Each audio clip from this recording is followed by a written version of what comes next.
Imana kuri mwese mukomeje kudukurikirana aho muri hirya no hino mu gihugu ndetse n'abandi baherereye ku migabane itandukanye. Tugwaye ikaze kandi mu kiganiro cyacu cy'uyu munsi nk'uko mumaze kubimenyera, Genda Ibyiringiro Octave. Ikiganiro ni The Profile, aha turi ni ku mateka na Bibiliya. Mu kiganiro The Profile turebera hamwe ubuzima bw'abantu benshi bakoze ibikorwa by'indashyikirwa mu mateka y'iyobokamana ndetse n'abandi bagize uruhare mu kubaka, gukwirakwiza no gukomeza ukwemera kwa Gikristo. Mu gutangira ibiganiro byacu bizajya bivuga ku buzima bw'abantu batandukanye cyane cyane abagize uruhare mu iyobokamana, tugiye kurebera hamwe umuntu utavuga kenshi mu buzima bwa buri munsi ariko wakoze amateka mu Rwanda ndetse no muri Kiliziya Gatolika muri rusange. Uwo nta wundi ni Musenyeri Aloys Bigirumwami. Bigirumwami ni izina rifite uburemere, ni izina ry'umuntu waranzwe n'ubwitange, ubupfura n'ubuhanga budasanzwe. Niwe munyarwanda wa mbere wabaye umwepiskopi ndetse aba n'umwe mu banyafurika ba mbere bagize kuri urwo rwego mu karere k'ibiyaga bigari. Yagize uruhare rukomeye mu gutanga umurongo mushya mu ivugabutumwa, mu burezi no mu gusigasira umuco nyarwanda, awuhuza n'ukwemera kwa Gikristo. Muri iki kiganiro tugiye gusubiza amaso inyuma, turebere hamwe urugendo rw'uyu mushumba, uko yarezwe, uko yize, uburyo yinjiye mu busaseridoti, uko yahanganye n'imbogamizi ndetse n'uko yageze ku rwego rwo kuyobora Kiliziya mu Rwanda, kugera ku rwego yahinduye amateka atari mu magambo gusa ahubwo no mu bikorwa bifatika byagize ingaruka nziza ku buzima bwa benshi. Nkwibutse ko niba utarakanda subscribe bigukunde wayikora kugira ngo ubashe kujya ukurikirana ibiganiro byacu mu ba mbere. Ushobora kandi kudusangiza igitekerezo cyawe ndetse byagukundira ukohereza ubutumwa inshuti n'abavandimwe. Nkwibutse ko kandi ikiganiro ushobora kugikurikirana ku zindi platform nka Spotify, Apple Podcast ndetse n'ahandi. Niba ari bwo bwa mbere ugitangira kubana natwe, nizere kuzanogerwa na gahunda tubagezaho umunsi ku wundi. Niba kandi usanzwe ukurikirana ibiganiro byacu, unyemerere nkushimire kubw'umwanya wawe.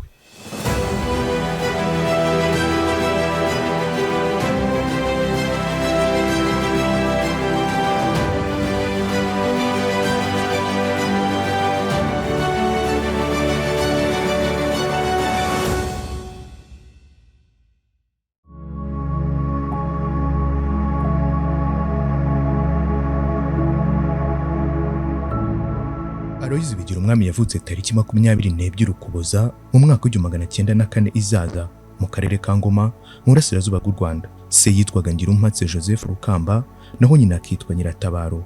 Ababyeyi be bari abakristo b'inyangamugayo bashyize imbere uburere n'indangagaciro zo gukunda Imana no gukorera abandi. Uwo mubyeyi wa Bigirumwami Joseph Rukamba yari umwe mu banyarwanda ba mbere bemeye ukwemera kwa Gikristo muri Zaza mu burasirazuba bw'u Rwanda, aho abamisiyoneri b'abapadiri bera bari baratangije ivugabutumwa. Rukamba yari umuntu w'inyangamugayo, umuhanga kandi wubashywe mu muryango we. Yashishikarije umuhungu we kwiga no gukurana indangagaciro z'ubupfura n'ukwemera. Kuri we, kumenya gusoma no kwandika byari intwari ikomeye yo guhindura ubuzima. Aloys Bigirumwami yinjiye mu iseminari nto ya Kabgayi mu mwaka w'1914 afite imyaka 10. Icyo gihe Kabgayi yari igicumbi cy'ivugabutumwa ry'abapadiri bera mu muryango wa misiyoneri ba Afurika cyangwa Missionnaires d'Afrique. Seminari ya Kabgayi yigishagamo abana bitwaga abana b'indero, bagombaga kuba inyangamugayo ku muco no ku myitwarire. Bigirumwami yaranzwe no gukunda gusoma, ubupfura no kwanga akarengane kuva mu bwana bwe. Nkwibutse ko icyo gihe Kabgayi niyo yari icyicaro gikuru cy'abamisiyoneri b'abapadiri bera Père Brun cyangwa se White Fathers. Mu mwaka w'1912 Papa Pio wa 10 yari yarahaye Kabgayi stati ya Vicariate Apostolique, bivuze ko yari irimo kuba nk'umurwa mukuru wa Kiliziya mu Rwanda, aho niho ibikorwa byose by'ivugabutumwa, uburezi, ubuvuzi ndetse n'itangazamakuru byatangiriye, nko gusohora ibinyamakuru bya mbere mu Kinyarwanda nka Kinyamateka. Seminari nto ya Kabgayi yatangiye mu mwaka w'1913. Igihe Bigirumwami yinjiraga yari mu ba mbere bari bemerewe kuhiga. Abanyeshuri bahigaga batoranywaga mu buhanga, imyitwarire myiza n'ubupfura. Ikindi kandi benshi bagombaga kuba ari abana bo mu miryango yakiriye ukwemera kwa Gikristo. Ku ya 26 Gicurasi mu mwaka w'1929 Bigirumwami yahawe isakramento by'ubusaseridoti. Ibyo bibera i Kabgayi. Ahabwa iryo sakramento na Musenyeri Leon Classe wari vikari wa Apostolika wa Rwanda. Aloys Bigirumwami yahise aba umwe mu banyarwanda ba mbere b'apadiri nyuma y'abandi bari bakiri bake nka nyuma ya Padiri Donat Reberaho wabaye umunyarwanda wa mbere wahawe ubusaseridoti mu mwaka w'1917. Bwari ubuhamya bw'uko abanyarwanda bashoboye kuyobora Kiliziya bitandukanye n'icyo abazungu bamwe bakekaga icyo gihe. Nyuma y'ubusaseridoti, Padiri Bigirumwami Aloys yoherejwe mu murimo w'ivugabutumwa i Muramba. Muramba yari ahantu hakomeye mu bijyanye no kwamamaza ivugabutumwa kandi hakiri ibibazo byinshi. Hari abantu benshi batarakira inyigisho z'ubukristo, hari ndetse n'ubwigunge mu bayobozi b'abanyarwanda mu misiyoni. Ku bw'izo mpamvu rero, Musenyeri Classe yabonaga Bigirumwami nk'umusore wizewe w'intwari kandi ushoboye guhagararira neza Kiliziya mu baturage bo mu cyaro. Muri Muramba yatangiye cyane kwigisha abaturage, gutoza urubyiruko, kwandika mu Kinyarwanda no gusobanura neza inyigisho za Gikristo hashingiwe ku muco nyarwanda. Yavugaga ko umuco atari icyaha, ahubwo ko ugomba gucanwa n'urumuri rw'ukwemera.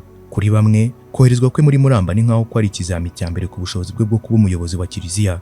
Nyuma y'iyo misiyoni byagaragariraga buri wese ko Bigirumwami afite ubushishozi, ubwenge n'ubushobozi bwo kuyobora Kiliziya mu buryo bwose.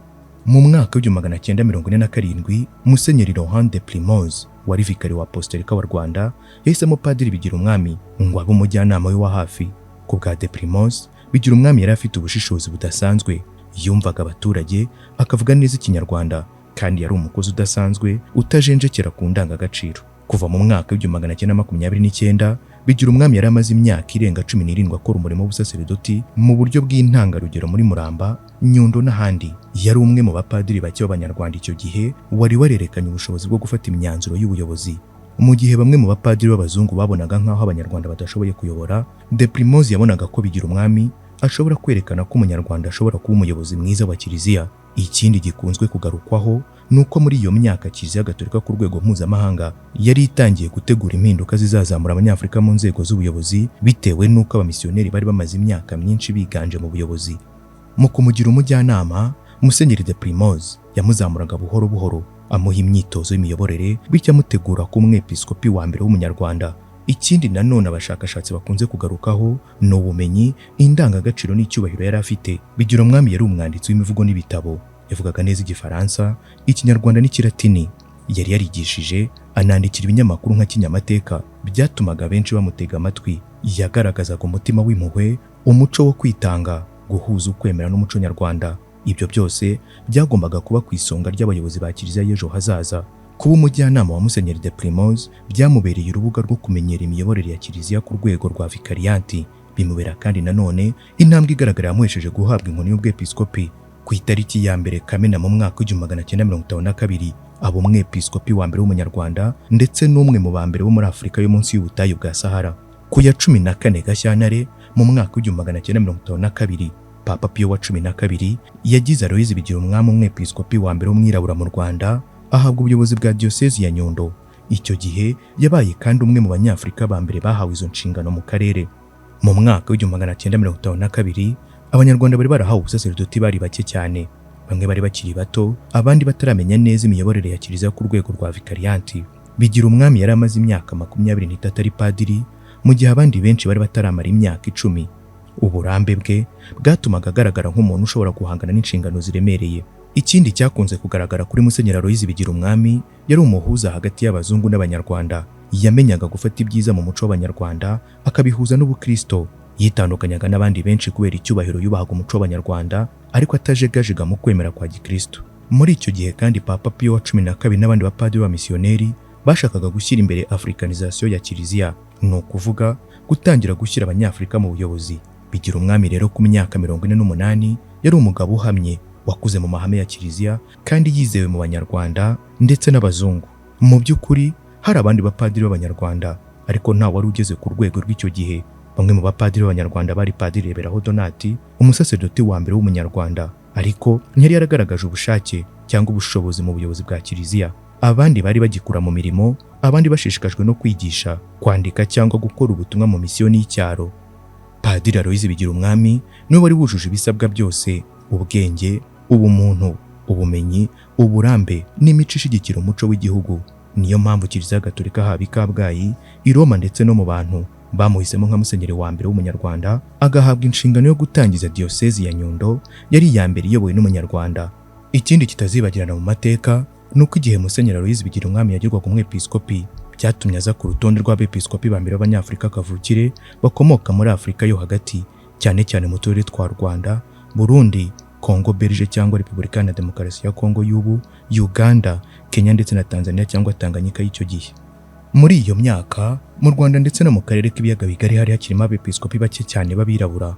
Urugero duhereye nko mu Rwanda n'u Burundi, iyi yari Vicariante Apostolique ya Rwanda Urundi, yagenzurwaga cyane n'abamisiyoneri b'abazungu, cyane cyane abapadiri bera.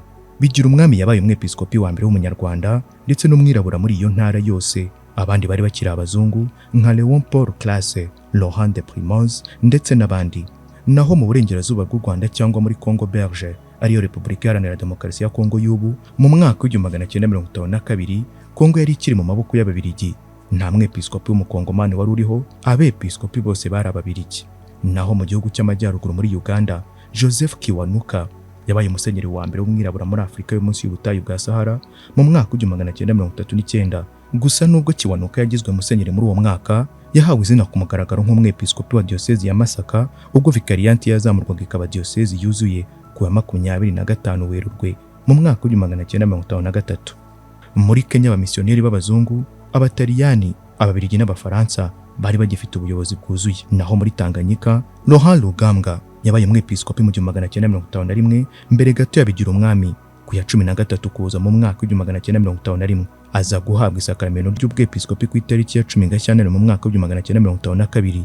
Ikindi kandi ku itariki ya 25 Werurwe mu mwaka w'1953 ubwo vikariyanti yazamurwaga ikaba diocese yuzuye, Papa Pio wa 12 yamugize umwepiskopi wa Rutabo. Nyuma y'imyaka 7 ku itariki ya 28 mu mwaka w'1960, Papa Yohani wa 20 yamuzamuye ku rwego rwa karidinali, ababaye karidinali wa mbere kavukire w'umwirabura muri Afurika. Mu yandi magambo, Musenyeri Aloys Bigirumwami yabaye umwe mu bepiskopi ba mbere b'Abanyafurika mu turere dutuwe n'abirabura muri Afurika yo hagati.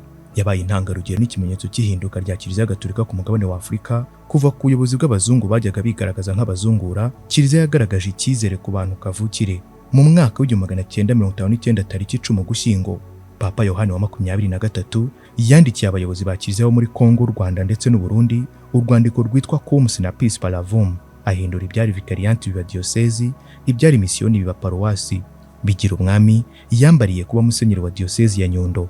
Dore imwe mu mpamvu zatumye Papa Yohani wa 23 ahindura icyari vikariyanti kikaba diocese: Vicariante Apostolica cyangwa Vicariante Apostolique mu Gifaransa, cyangwa nanone Vicariatus Apostolicus mu Kilatini. Ni agace Kiliziya Gatolika ishyiraho kakagenerwa umwepiskopi, bishop cyangwa umuvikari kugira ngo ayobore ubutumwa bw'ivanjiri aho Kiliziya itarashinga diocese isanzwe. Ni nk'aho haba ari intambwe ibanziriza ishingwa rya diocese, ku buryo aho ubutumwa bugenda bushinga imizi neza hakurikiraho gushinga diocese. Nk'uko tubibona mu nyandiko zitandukanye, izi ni zimwe muri vikariyanti zabayeho mu Rwanda. Vikariyanti ya mbere yari vikariyanti ya Nyanza cyangwa Rwanda, cyangwa Vicariante Apostolique di Rwanda, yashinzwe ku itariki ya 25 Werurwe mu mwaka w'1922. Yagabanijwe mu Rwanda rwose. Aha niho haturutse vikariyanti ya Rwanda. Umufaransa Musenyeri Jean Paul Classe niwe wabaye umuyobozi wayo wa mbere. Hakurikiyeho vikariyanti ya Nyundo cyangwa Vicariante Apostolique de Nyundo, yashinzwe mu mwaka w'1952. Ikaba yaragabanyijwe iva muri vikariyanti ya Rwanda. Iyi niyo Musenyeri Bigirumwami Aloys yayoboraga. Iyi vikariyanti kandi niyo yaje guhinduka diocese ya Nyundo nyuma yaho mu mwaka w'1959.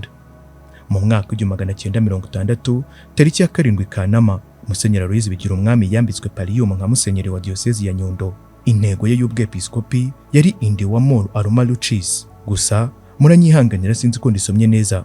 Iri jambo ryo mu Kilatini ryavuye mu ibaruwa Paulo yandikiye Abaroma 13:12. Indi wa mor aroma lucis, twambare intwaro z'umucyo.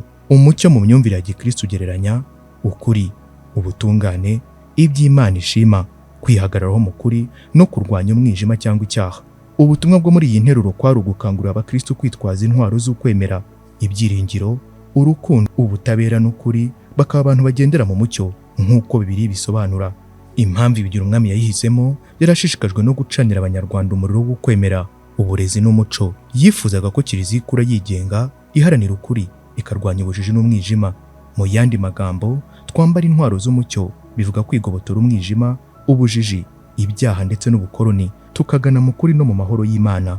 Musenyeri Aloys Bigirumwami yanditse ibitabo byinshi ku muco nyarwanda, ubuzima bw'ukwemera n'amateka y'Abanyarwanda nk'imihango n'imigenzo y'Abanyarwanda, ikirenga mu bami cyangwa amateka y'ingoma nyarwanda. Yaharaniye ko umuco nyarwanda utagomba guterwa icyasha n'ivugabutumwa, ahubwo ko ukwiye gucengerwamo n'ivanjiri. Yubatse insengero n'imisiyoni nyinshi mu majyaruguru n'uburengerazuba bw'u Rwanda. Yazamuye cyane amashuri n'abarimu b'Abanyarwanda, ashishikariza abakristo kwiga no gutekereza. Yaharaniye kubakira Kiliziya ku bantu bayumva, bayikunda kandi bayigenderamo bafite agaciro. Nyuma yo gusezera ku buyobozi bwa diocese ya Nyundo ku ya 17 Ukuboza mu mwaka w'1973, amaze imyaka 21 yiyoboye, yagiye kwiturira ikigufi ku Kivu, aho yakomeje kwandika ibitabo, kwigisha no kwitabira amasengesho kugeza apfuye ku ya 3 Kamena mu mwaka w'1986 azize indwara y'umutima. Yaguye mu bitaro bya Ruhengeri afite imyaka 82. Abepiskopi benshi baje nyuma ye bamubonaga nk'umubyeyi, umujyanama n'umuyobozi w'indashyikirwa. Ku rwego rwa Afurika azwi nk'umwe mu bepiskopi b'Imena bashinze imizi ya Kiliziya Gatolika kavukire. Mwakoze kubana natwe, yari Byiringiro Octave. Shalom shalom.